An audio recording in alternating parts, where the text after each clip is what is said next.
Hey there, and welcome back to the episode of the B2B Marketing Asia podcast. I'm your host, Joe Escobedo, and I'm really excited on today. In the show, we have Dain Walker, who is the founder and principal of Rivyl. And I've been following Dain for a while on LinkedIn, stalking him, appreciating his image and his design. And so I obviously had to have him on the show to give us some behind the scenes in terms of his process, how he even starts it, and some of the results and engagement he's gotten. So let me bring him on board. There he is, Mr. Dain Walker, looking beautiful as always. Thanks, man. Thanks for having me, dude. Excited to be here. Yeah, absolutely. And like I said, I've been stalking for a while. And so I'd really love to get your thoughts in terms of how do you even start your process? Because a lot of folks are looking at your visuals and they're saying, okay, how does this guy even think about this stuff? So I'd love to hear from your point of view. How do you get started? Yeah, it's interesting. Like, I wish I had really clear, definitive answer, but the challenge is oftentimes it changes. Oftentimes it ebbs and flows depending on my mood. It ebbs and flows depending on what's happening. But in its simplest form, I think for me, like I typically consume a lot of information. I'm always reading books or listening to podcasts. I'm always seeking information. And the way my brain works is I like to contemplate things and I like to almost like bookshelf ideas in my head with visuals attached to them. So the way I try to remember things is through visuals. As a young one, I wasn't really great at academia. I wasn't really great at remembering words or what people said, but I was really good at remembering pictures. So for me, I try to whenever I'd be writing notes in front of a speaker or anything, I'd be drawing diagrams. I try to contemplate it in a simple format so I could remember it and retain it. So for me, it's really just like how I learn. And then I just share that process. If someone talked about what's the difference between branding and marketing, for me, I try to put them into two different silos. I try to separate the two and I try to put in a visual for that. And then it just makes it easy as a designer. Obviously, when I sit down to make content, I just translate that onto the page into Photoshop or Illustrator or wherever and try to make it so that people can understand what I'm trying to share visually. So hopefully that makes sense. That's how I look at things. Yeah. Yeah, absolutely. I'd love to hear because people always ask me, what are some of your go-to places for inspiration? Obviously, you consume a lot of content from different sources, but what are some sources that you constantly going back to and they're sparking new ideas for you?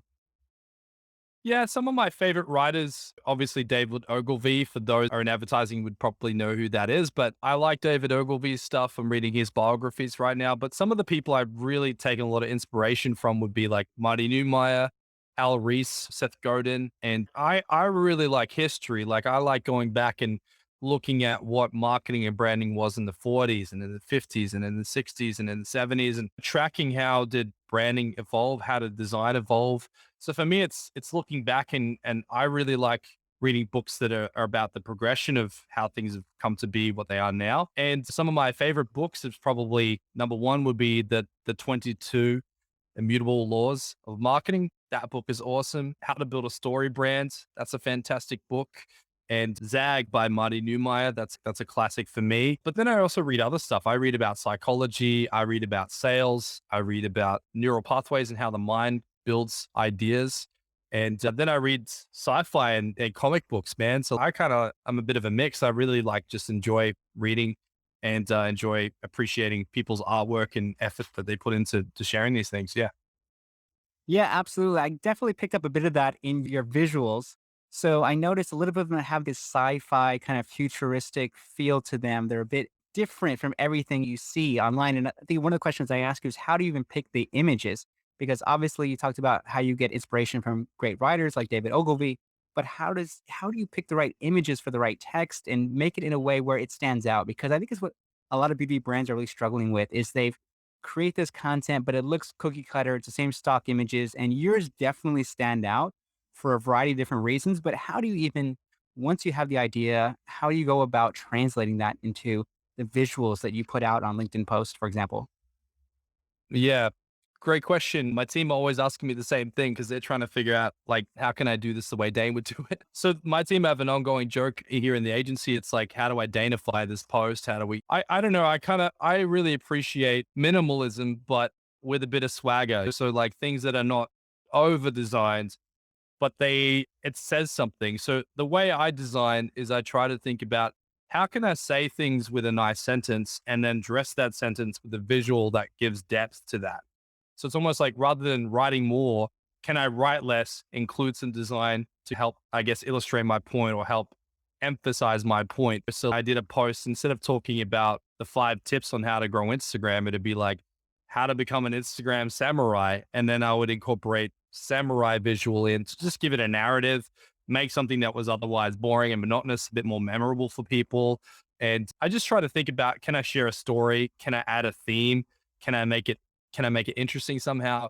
Can I give the audience something more than just some actionable tips, but can I make it slightly entertaining in some way? So, yeah, I think I just try to morph the word education and the word entertainment together. And you have edutainment. So I just try to educate in an entertaining way. And I just think that design, when educating, should have an air of fun to it. So I just try to help people unlock their imagination. One thing I find business owners don't really do too well, and this is a generalization, but in many cases, business owners are always hunting ROI, performance results.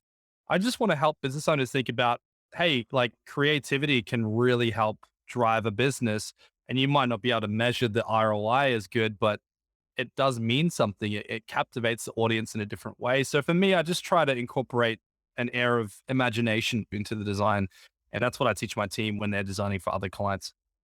Yeah, absolutely. I think creativity is one of those things that's really understated in a lot of different organizations. And it's one of those things where it's difficult to put your finger on it in terms of what defines it. But I like that you've started incorporating that in terms of your posts. What are some of the things that you've learned in terms of creativity? For example, if you are teaching the team, you talked about bringing in different sources and getting inspiration from different places. But what are some of the ways you teach your team about being more creative and what they're doing?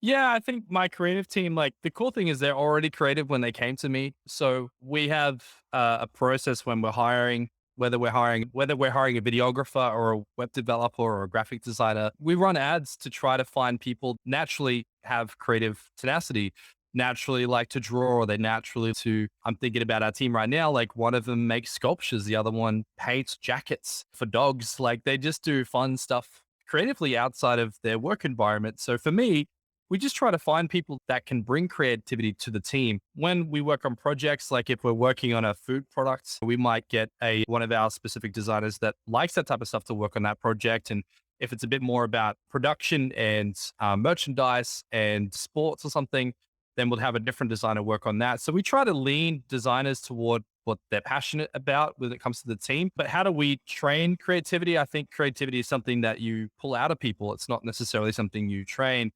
We really try to think about how can we pull that person's unique perspective, unique flair of creativity. How do we bring that out of them so they want to deploy it and share it in a way that's going to help a client? So when we do our internal meetings, we really try to think about how can we support this graphic designer to do their best work? How can we give them the tools so that they feel confident to execute something that the client's going to be excited about? That's how we take it.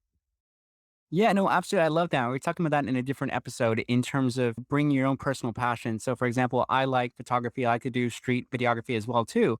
So I try to inject some of those ideas and inspirations that I'm doing in my personal time into my work. So I think that's it's a good point for those who are maybe struggling to find their creative self is to take on projects or things that you're passionate about outside of the workplace and then see how you can inject some of that in terms of what you're doing, if that makes sense.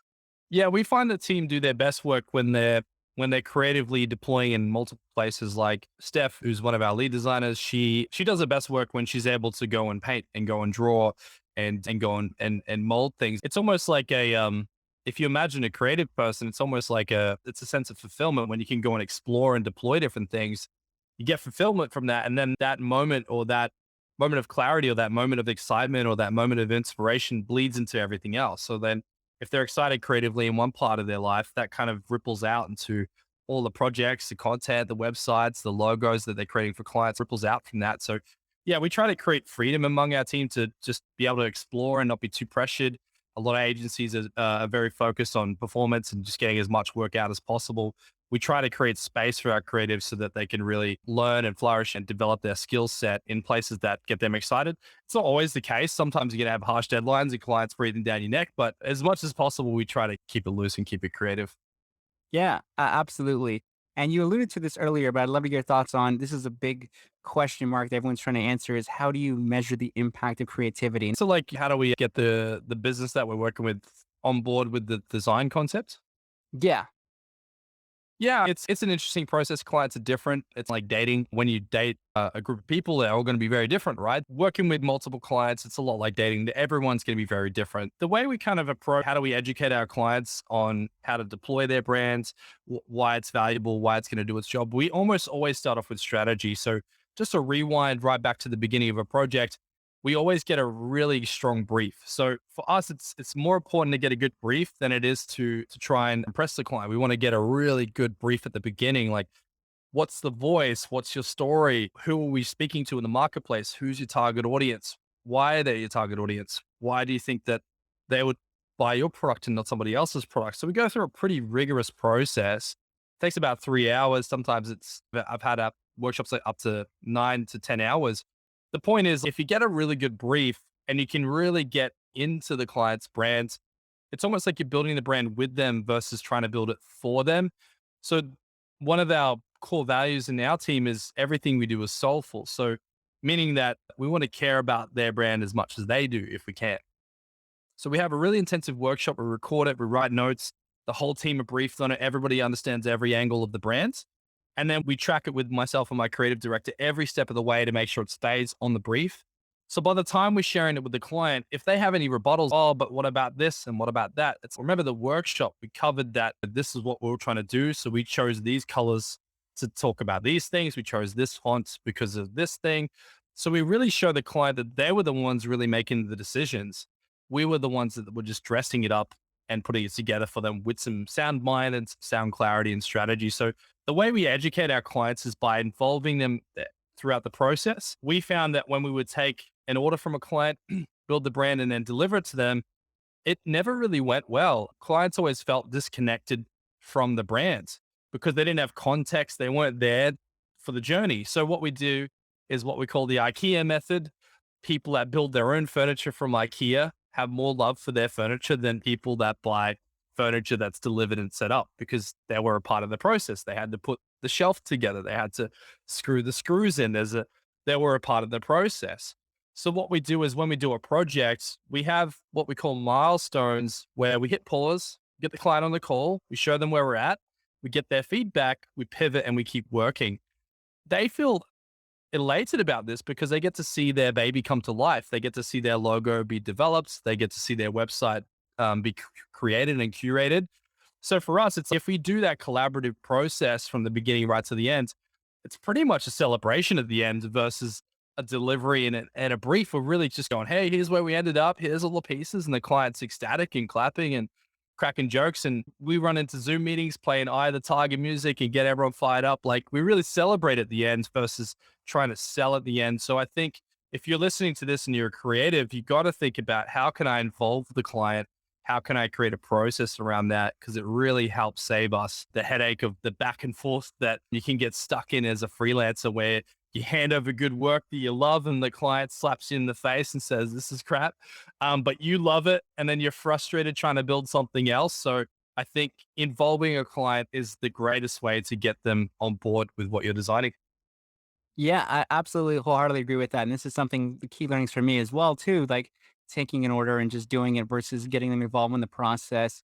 I'm thinking through the ideas, the approach, and so on.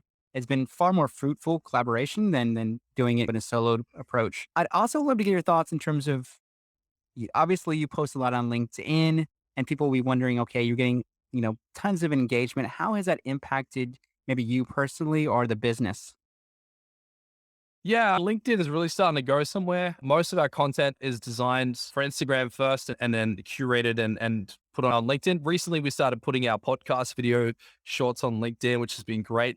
For me, LinkedIn's really allowed us to connect with like other business owners. Like we've been featured on some of Australia's biggest companies' pages because of LinkedIn. We now work with one of the biggest business universities in America. We're working with Michigan Ross School of Business. It's not as frequent of leads. Instagram brings a lot of consistent leads in, but like LinkedIn brings in whale leads occasionally, if that makes sense. So LinkedIn's been great. There's just been a lot of people that have found us there, noticed that we're doing stuff that's not really commonplace on LinkedIn, featured it and shared it. And typically it rolls through the community through 2 or 3 different people. And then someone catches it, follows us and reaches out. So As the page is growing, it's only just started getting traction, to be honest. So we're excited to really put a lot more energy into LinkedIn. We've hired another agency that specializes in LinkedIn. So we're partnering up with them. We're going to make our own content, but they're going to help us deploy the strategy. So yeah, LinkedIn's a different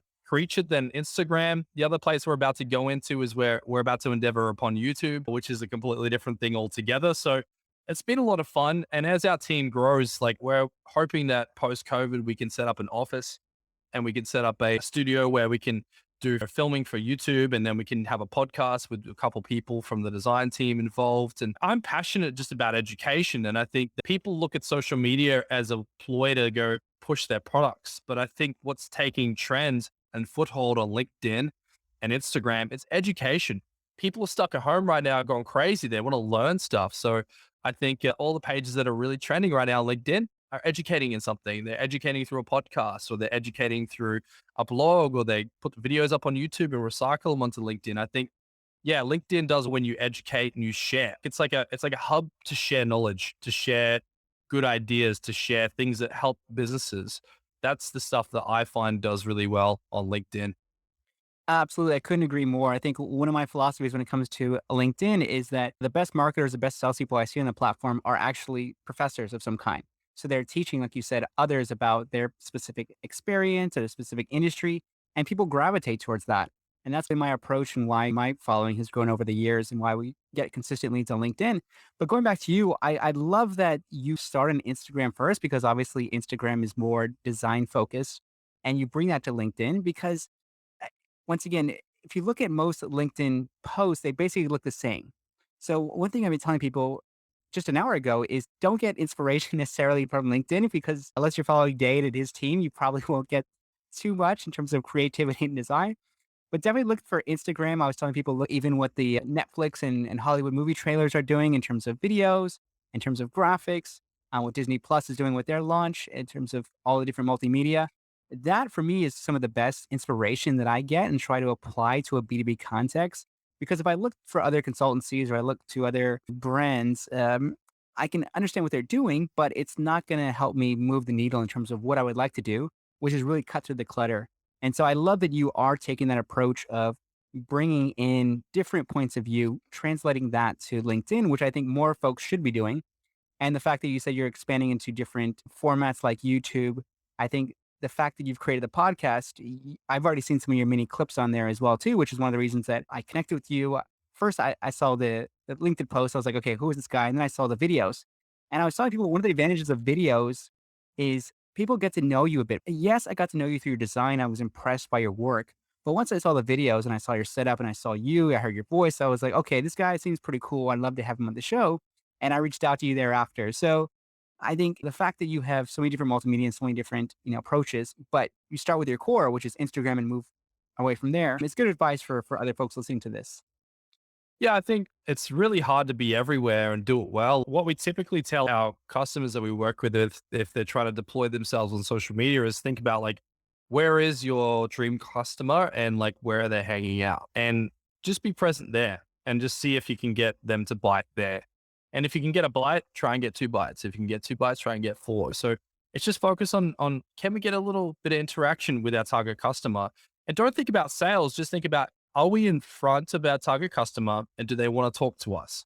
That should be the first step because I think a lot of people, they try to go hell for leather, man. They're like a bat out of hell. They're just trying to go on there and promote their products. And how many leads are we generating this week? We didn't get any leads. Okay, this isn't working. Let's go over to Facebook. Like, just think about, let's build a strategy. Let's figure out exactly who our target audience is. What's their behavior? What's their interests? What platform are they on? Are they on TikTok, YouTube? Like, for example, we had a student that I mentored and she teaches French and she's trying to grow on Instagram. And I said, look, why haven't you thought about YouTube? People probably would much prefer to learn a language by a video than by graphics. She's like, yeah, that makes sense. So then she's now getting a lot more success off YouTube because now she's making YouTube content on how to learn French for free. And then people reach out for one-on-one tutorship because of that. So she was on the wrong platform, working really hard, spinning her wheels, trying to get traction on Instagram, but her audience existed on YouTube. So you just have to make sure, am I in the right place? Can I get a bite? And then just try and own that one space. And once you can really do a good job there, little baby steps, improve it until you get to the point where you're like, I can't make this any better. I also need to add a second stream. Is that TikTok now? Do I go on TikTok and teach French, or do I go on another platform? So I agree with that, man. You got to layer it. Like we won on Instagram and we crushed it on Instagram, like a quarter of a million followers in like 18 months. And then we're like, well, if we can do that here, we could probably bring value to LinkedIn. What's different on LinkedIn? Video. Okay, video does better than graphics, but we can write blogs. It's a mixed bag. We can do blogs, we can do videos, we can do graphics, and it all does okay. That's great because then we can recycle a bunch of things. My team can support me with the blogs and we can roll that out. YouTube, we're looking at longer form content. Like we want to try to figure out these carousels that I've been creating for 2 years. Can I teach them for free via video? Let's do a YouTube version of that. So if you can figure out, like Gary Vee talks about, your pillar content, which is me teaching branding, and then roll it out in different formats, whether it's a blog, a graphic, or a video, or what have you. Yeah, my suggestion to new creatives is just try to own one spot. The best metaphor I have for this is, imagine if you have a cup of water and you have a pot plant. You could probably keep that pot plant alive if you have one cup of water every day. But if you have 10 plants and a cup of water, it becomes really hard to keep all your plants alive. They're probably all going to die and you're probably not going to get a good amount of fruit. But if you focus on one plant, grow it, nurture it, wait till it bears fruit, then start focusing on another plant. That's typically how we approach it. I was gonna say that is a beautiful analogy that I'm definitely gonna steal from you because I'm constantly tell people to not be in too many places at once, and I think that basically sums it up. People are trying to water too many plants in too many different places, and they're spreading themselves thin, and the content is pretty subpar. And to your point, I did the same approach. So I was getting pretty good traction on LinkedIn, and I said, okay, what can I do different? And I started the podcast, started the YouTube channel. It was pretty slow traction in the beginning, but now it's picked up significantly. I think we have about 60 or 70,000 minutes watched so far, which is not too shabby because it's just a dude in a room talking with smart folks. But yeah, I definitely agree with your point about starting in one place, doing well there, and then seeing, okay, what can you expand from there? So once again, man, really good advice. I really appreciate you coming on the show. I've been wanting to do this for a Thanks, long man. time. So thank you so much. I've learned a lot. Thanks, man. Thanks for having me. I had a pleasure being here. And yeah, if anyone wants to reach out to me, just send me a message and we can chat. Absolutely. You've got to get in touch with Dain, man. He is the man. So thank you guys so much. Really appreciate you guys watching, listening to today's episode. It means the world to me. If you found today's episode helpful, which I know you did, feel free to share it with your colleagues, your peers, your bosses. So many practical tips in there. So thank you guys so much, and we'll see you on the next episode. Take care.